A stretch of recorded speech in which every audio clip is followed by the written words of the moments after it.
few years ago, I visited Ireland with my family and friends, and we were there in Galway for St. Patrick's Day parade on the Feast of St. Patrick today.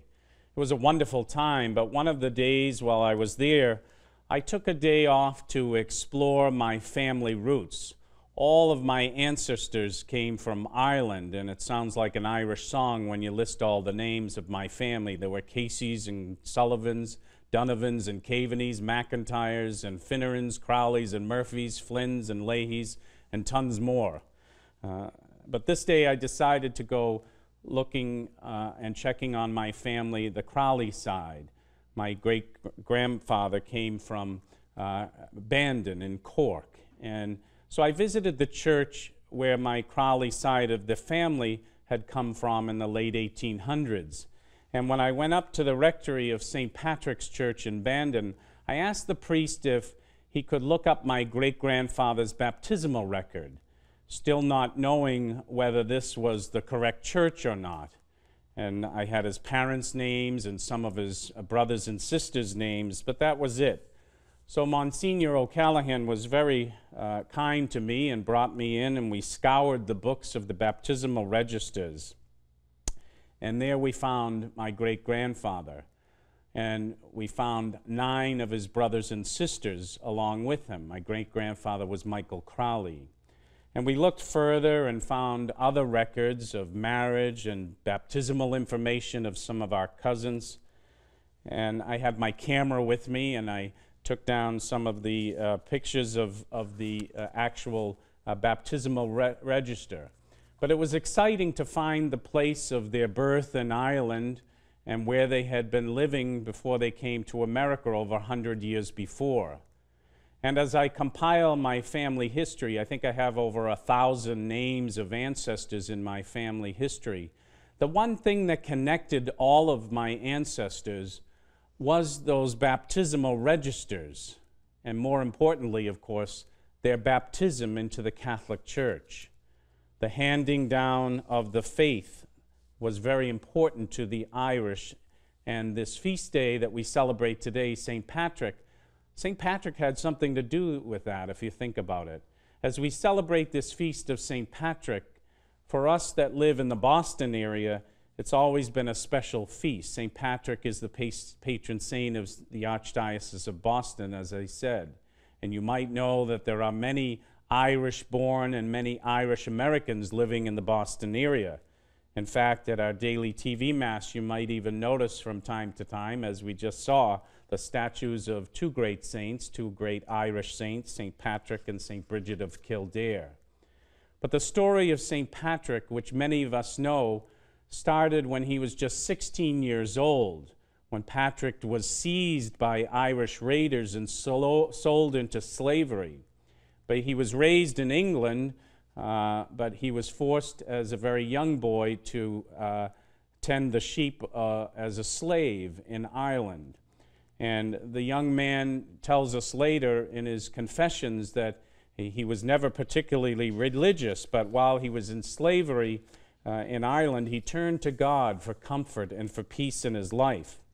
We know that Patrick then escaped from slavery, making a dangerous journey as a runaway slave across Ireland, and he returned to his hometown in England.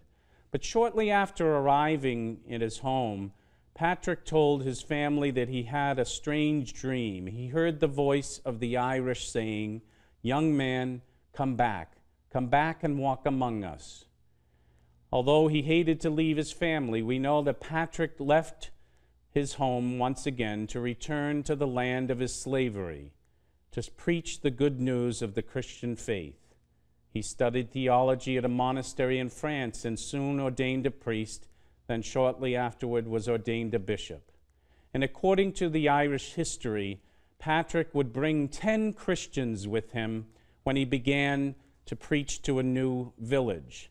And these Christians would model the Christian life. They would witness to their Savior, Jesus Christ. And slowly, the villagers would become Catholics and Christians. Some of them would stay with Patrick. Some of them would stay in the village. and 10 would go to the next village with Patrick, once again, to model the Christian faith and show others how to be Christian. Patrick, we know, died in March 17th, and that's why we celebrate his feast day today.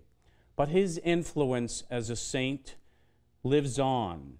We know that even just after his death, many monasteries throughout the world, the European world, Switzerland, Germany, Italy, Britain, Scotland, were formed from those who Patrick taught at the beginning. So why is this feast important? I think whether we're Irish or not today on this feast of St. Patrick, just like the other saints that inspire us, like St. Anthony, St. Francis, St. Teresa, St. Jude, and the countless others, just like them, St. Patrick is a great example of one who followed Christ and taught others to follow Christ also, and brought them to be Christians. For the Irish of my hometown in Boston, who in the mid-1800s were transplanted from that small island in the North Atlantic, where they were forced to say Mass in the forest. They smuggled bread and wine and a priest into the forest to say a secret Mass.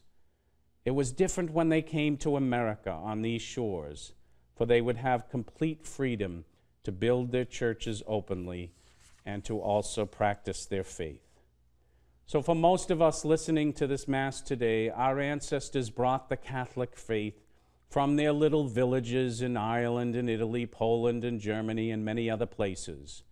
And like my family that came to Boston in the mid-late 1800s, like my grandmother who brought her 9 children over without a husband who had died, they arrived with almost nothing but a few pieces of luggage, little money, but they had one thing they would never let go of, something that they cherished more than any material possession, and that was their Catholic faith.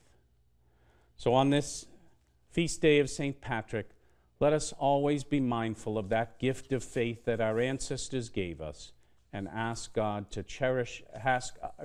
help us continue to cherish that faith.